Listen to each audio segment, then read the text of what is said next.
It had been nearly a week since Miranda moved into the small rental house. Tucked at the end of Jefferson Street, house number 103 looked completely normal. But everyone in the neighborhood knew no one ever lasted more than a month there. Miranda didn't care. She just needed silence to finish her thesis.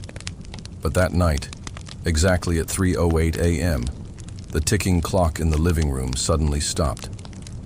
Moments later, a whisper came from the attic. Miranda rose from bed, her face pale, her body trembling. She turned on her phone and started recording. But what it captured wasn't just sound. Something moved above the ceiling. A dent in the plaster pulsed, as if it were breathing. Miranda placed her phone under the pillow but kept recording. She tried to sleep, but the sound returned, closer this time. She didn't know why, but her body refused to move. Her heartbeat raced, and then the bedroom light switched off by itself. On the recording, breathing can be heard, like from two people. Then, creaks above. Footsteps, crawling, and stopping right above her bed.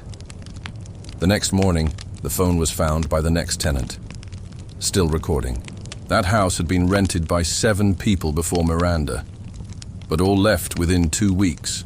The landlord could never sell it. There was no curse, no tragic history, but every tenant described the same thing. Something crawled down from the ceiling, and it wasn't human.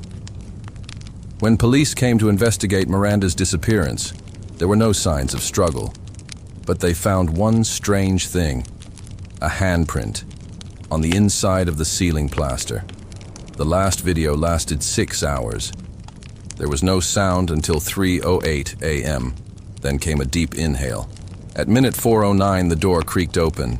At 6:32, a whisper said, "Miranda." At 7:01, a faint sob. And finally, at 8, a dragging sound and a muffled scream. The camera kept rolling for hours, but nothing else was visible except the attic sounds, which grew louder every single hour.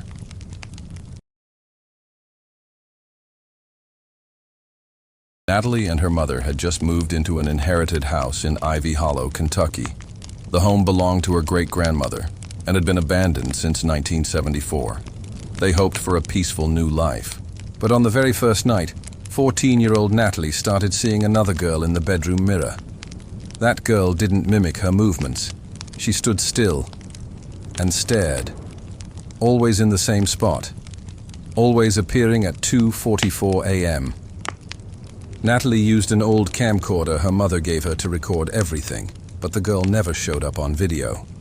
Yet every time she looked at the mirror directly, the girl was there, sometimes smiling, sometimes crying. One night, Natalie covered the mirror with a white sheet, but in the morning, the cloth had been burned on the floor, and the mirror cracked, as if a hand from inside was pushing out. Her mother decided to move the mirror into the basement, but that night, the entire house lost power. Footsteps came from the attic, opened the basement door, and a child's giggle echoed from the stairwell. When Natalie went to check, the mirror was back in her room. On its surface, written in fog, "I'm not your reflection." The last night before Natalie disappeared, her mother heard her speaking alone, but the replies sounded like 2 voices. The next morning, Natalie's room was locked from the inside.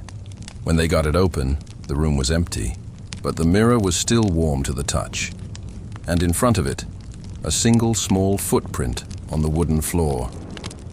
Since that day, the second floor of the Ivy Hollow house always felt cold and heavy, as if someone still stood there facing the mirror.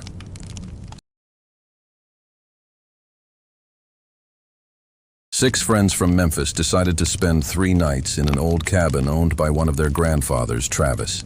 The cabin stood deep in the hollow rock woods. No signal, no neighbors, only the river and the whisper of leaves. The first night, they laughed and drank till late. But at 2:12 a.m., every forest sound stopped. No crickets, no breeze. and from behind the cabin came the sound of something large falling. Travis woke up first. He saw a shadow move past the window, but when he opened the door, nothing was there. Then he heard footsteps on the roof, slow, back and forth, for more than an hour. When morning came, one of them, Andre, was gone. His bed untouched, his towel still damp, and his suitcase unopened. The second day was hell. Strange sounds came from inside the walls, heavy breathing, scratching like nails on wood. When one of them, Maya, hit the wall in panic, blood leaked from between the wooden cracks.